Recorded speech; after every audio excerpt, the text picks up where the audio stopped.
بيتكلم فيلمنا النهاردة عن قصة حقيقية حصلت في استراليا، وبتحكي عن حالات الخطف والقتل اللي بتحصل في البلد، ومحدش بيكون عارف مين اللي بيرتكب الجرائم دي. وبيبقى فيه أكتر من 300 ألف حالة خطف وقتل بتحصل سنويا، وبيبقى 90% منهم بيرجعوا لأهاليهم، لكن ال10% التانيين محدش بيعرف عنهم حاجة، وبيختفوا فجأة بدون أي سبب وما بيلاقوش ليهم أثر. بيبدأ فيلمنا مع 2 ضباط قاعدين في عربية وسط صحراء، وبيراقبوا مخالفات السرعة اللي بتحصل، وبيبقوا مستنيين أي حد يعدي علشان يعملوا له مخالفة وياخدوا منه فلوس. بتيجي عربية من بعيد لكنها بتبقى غريبة، بس ما بتكونش عدت السرعة المسموح بيها، لكن الضابط الكبير بيقول إنهم لازم يقبضوا عليه ويعملوا له مخالفة لأنه ما يعرفش هو عدى السرعة ولا لا. فبيجروا ورا العربية وبيوقفوها في الطريق، والسواق بيبقى اسمه مايك، واللي بيبقى شغال صياد وبيصطاد الخنازير. بينزل الضباط وبيتكلموا مع مايك وبيخلوه ينزل من العربية، لكنه بيبقى مجهز سكينة جنبه على الكرسي، وبيتكلم معاه الضابط انه عدى السرعة المسموح بيها، لكن مايك بيقول له انه محافظ على سرعته ومتأكد انه ما عداش السرعة المسموحة. الضابط الصغير بيفتش العربية وبيفتح صندوق بيلاقي فيه جثث خنازير، وبعدين بيبدأوا يشتموا مايك لانه بيعدي اموره وما بيرضاش يعمل مشاكل معاهم، لكن الضابط بيحرر له مخالفة وبيسيبه وبيمشي. بيركبوا عربيتهم وبيفضلوا يتريقوا على مايك علشان شكله، وبيبقوا ماشيين على الطريق يضحكوا ويهزروا. ومرة واحدة الضابط الصغير بتنفجر دماغه بسبب رصاصة مضروبة فيه، واللي بيكون هو السواق. وبيحاول الضابط انه يمسك العربية لكنه ما بيعرفش ويتقلبوا في الصحراء. وبيوصل مايك وبينزل عندهم وبيلاقي جثة الضابط المضروب بالنار بس هي اللي موجودة، اما الضابط التاني بيبقى مصاب وبيزحف علشان يهرب.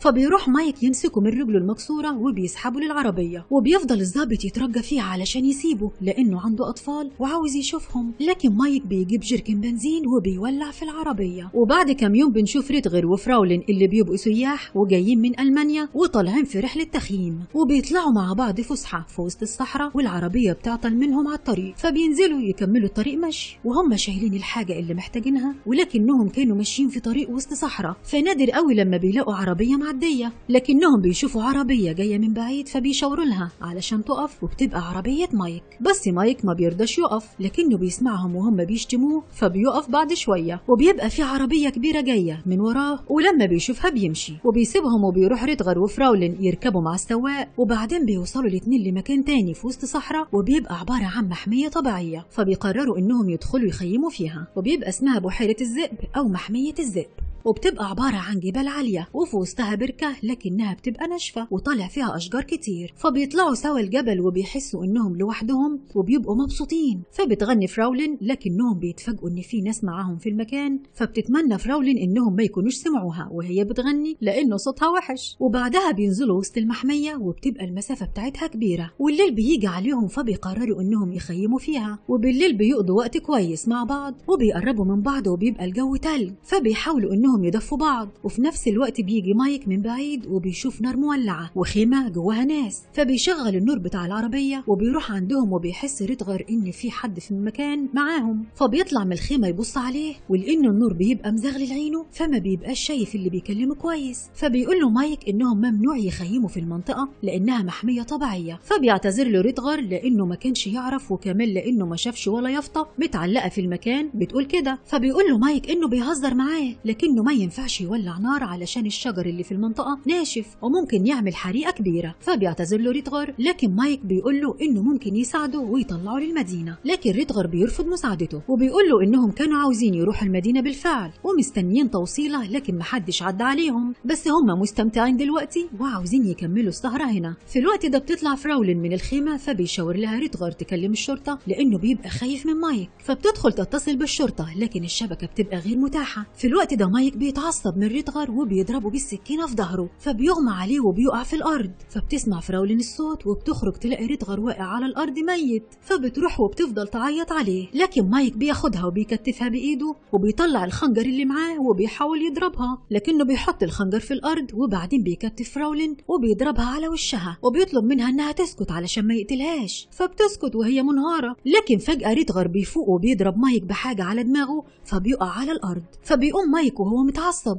وبيفضل يضرب في ريدغار اللي بيبقى مش في صحته لأنه نزف دم كتير، وبيذبحوا مايك بالسكينة قدام حبيبته، وبعدين بيطير دماغه عن جسمه فبتنهار فراولين وبتفضل تصرخ، فبيروح لها مايك وبيضربها على دماغها يخليها تفقد الوعي وبيحطها فوق خيمة على الأرض. ولما بتفوق بتلاقي مايك وهو بيقطع في جسم ريدغار حتت وبيكسر عظمه وبيفتح صدره وبياخد كل أعضائه. فبتحاول فراولين إنها تهرب وبترجع لورا برجليها بالراحة، وبيبقى مايك مشغول بالتقطيع في ريدغار وبيغني، لكن الكهرباء بتقطع فجأة وبتبقى خايفة إن مايك يسمعها، فبتقف مكانها لحد ما بيشغل الكهرباء تاني وبينشغل في التقطيع. بعدها بتهرب فراولين وبيحس مايك إنها فاقت، فبيبص عليها وبيلاقيها هربت وسط الصحراء، وبيبقى عنده برد وما بيفرقش معاه، وبيقول إنه هيلعب معاها لعبة الاستغماية، فبيركب عربيته وبيدور عليها، وعلشان هي ما بتبقاش عارفة المنطقة كويس فبتفضل تجري بدون اتجاه لحد ما بتلاقي نفسها خارجة قدام عربية مايك بدون قصد. فبيشوفها مايك وبيفضل يجري وراها وبيبقى مستمتع إنها بتجري قدامه وبيفضل يضحك عليها، لكنها بتهرب منه وسط الشجر فما بيعرفش يكمل، وبيضطر إنه يرجع تاني بالعربية وبيفتش عنها في المنطقة. بس فراولين بتبقى قريبة من الطريق وبتخرج بسرعة عليها علشان توقف أي عربية، فبتشوف عربية جاية من بعيد وبتحاول إنها توقفها، وفي نفس الوقت بيبقى في شاب اسمه بول راكب عربيته وبيكلم حبيبته وماشي على الطريق قرب المحمية، وفجأة بيلاقي فراولين وهي خارجة تجري من الصحراء وبيبقى باين عليها أثر ضرب وتعذيب، وبتبقى عندها حالة هستيرية لدرجة إنها ما بتقدرش تتكلم وبتفضل تصرخ وتعيط، وبتطلب من بول إنه يساعدها، لكنه بيبقى مصدوم من شكلها لأنه أول مرة يشوف حاجة بالشكل ده وبيركبها معاه بسرعة. ولما بتركب بيحاول إنه يعرف منها إيه اللي حصل لها، لكن مايك بيوصل بعربيته فبيشوفه بول من بعيد وهو جاي عليه وبيخاف منه وبيسوق العربية بسرعة علشان يهرب منه، وبيحاول مايك إنه يخوفهم وبيبقى مستمتع بالجري وراهم، لكن بول بيقدر يهرب منه على الطريق، وبيحاول مايك إنه يضربه بالعربية من ورا، لكنهم بيجروا كتير على الطريق وبيلاقوا طريق مسدود وبيخبطوا بول بعربيته وبيدخلوا في الطريق ده، وبعدين بيجري منه، لكن مايك بيرجع بسرعة يجري وراه وبيطلع بندقيته وبيحاول إنه يضربه، لكن بول بيتفادى الرصاصة فبتيجي في وش فراولين اللي بتنام على الشباك ميتة، فبيشدها بول يطمن عليها لكنه بيلاقيها وشها متدمر، فبتجيله حالة هستيرية وبيبقى هيرجع لكنه بيمسك نفسه وبيفضل سايق زي ما هو، وبيجري من مايك على الطريق لحد ما بيخبطه في حاجز وبيدمر عربيته وما بيعرفش يجري وراه من تاني. فبينزل مايك من العربية وهو متضايق وبيمسك البندقية بتاعته ويصوب على بول وهو سايق، لكن ما بتجيش فيه، وبيقدر بول إنه يهرب منه بشكل مؤقت علشان ما يقتلوش، وبيفضل بول يجري طول الليل لحد ما بيطلع الفجر وبيوصل لمكان على منحدر عالي، فبينزل من العربية وبيسجد على الأرض لأن أعصابه بتبقى سايبة من اللي شافه طول الليل، وبينزل جثة فراولين من العربية وبيحطها في كيس من بتاع التخييم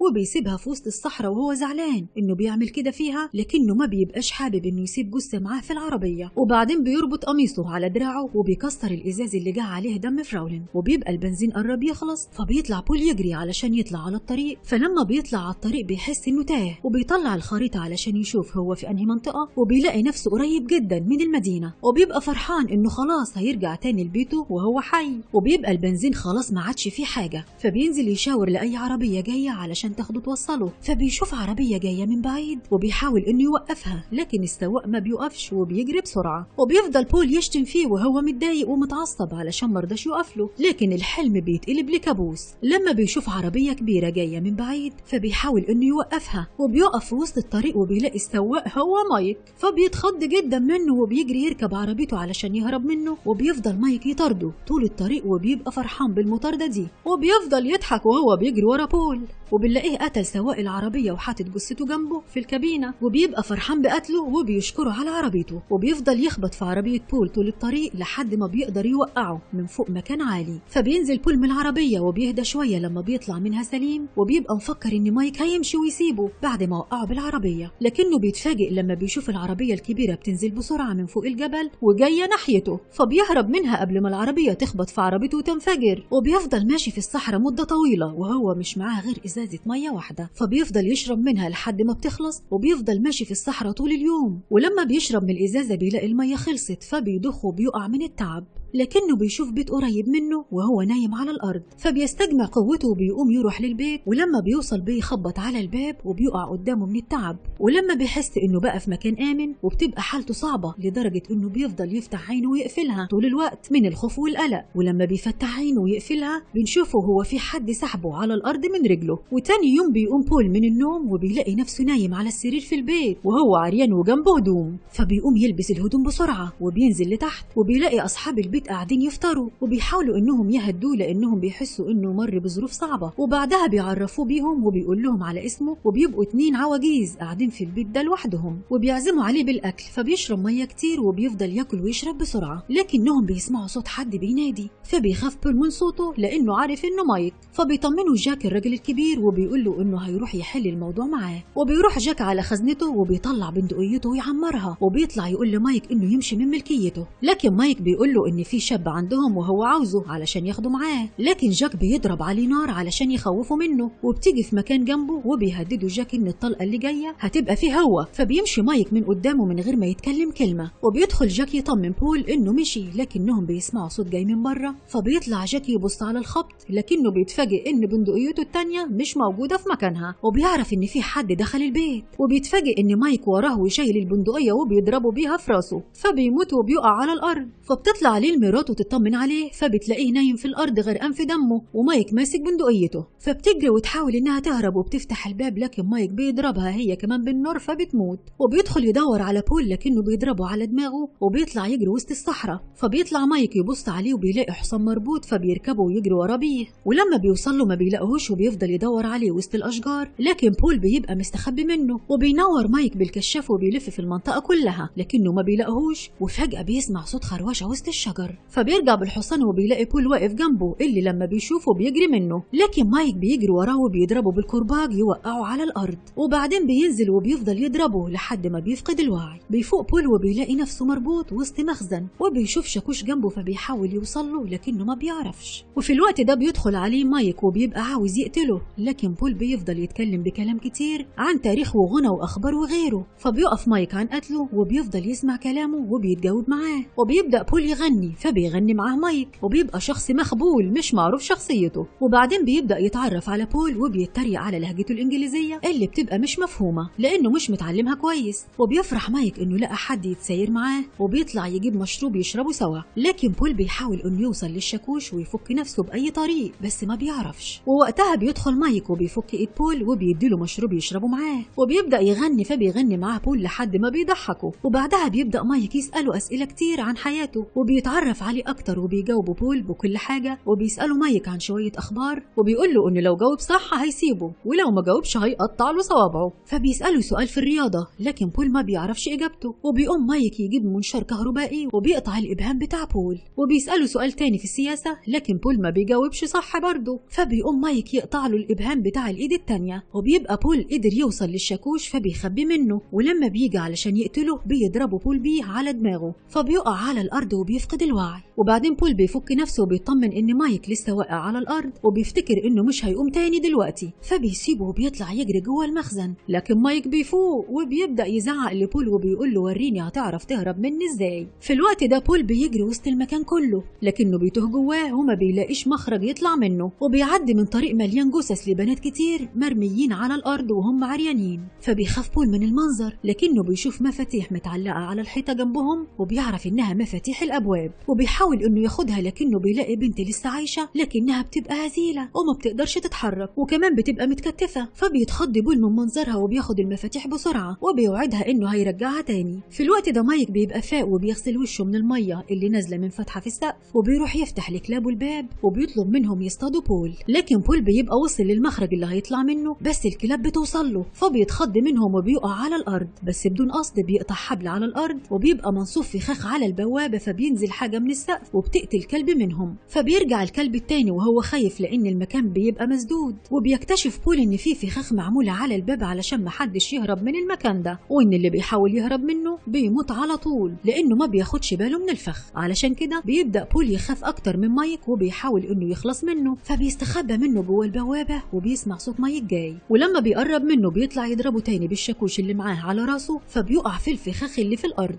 وبيروح يبص عليه فبيلاقيها البنت اللي كانت عايشة وبيحس إن مايك وراه، فبيتضير علشان يضربه، لكن مايك بيحوشه وبيحاول إنه ياخد الشاكوش منه وبيفضل يضرب فيه لحد ما بيفقد الوعي. وبعد شوية بيفوق بول وهو في شارع في وسط المدينة وبيسمع صوت عربية الشرطة قريبة منه، فبيقوم وهو عريان وبتبقى حالته صعبة لأنه بيبقى نزف دم كتير من جسمه بسبب التعذيب. وبتقرب منه الشرطة وبيحاولوا إنهم يهدوه ويقبضوا عليه، وبنعرف بعدين إن بول اتقبض عليه بتهمة القتل وبيتهموه إنه قتل ناس في وسط المحمية، وهو المسؤول عن حالات القتل الكتير اللي حصلت في الفترة الأخيرة. لكن بول بيبقى تعبان بسبب اللي حصل له طول الوقت اللي فات، فبتدخله الشرطة المستشفى وبيقضي سجنه فيها لأنه بيجيله حالة نفسية وما بيبقاش في حالته الطبيعية. ولحد هنا بيكون فيلمنا خلص النهاردة، ونشوفكم في فيلم جديد والسلام.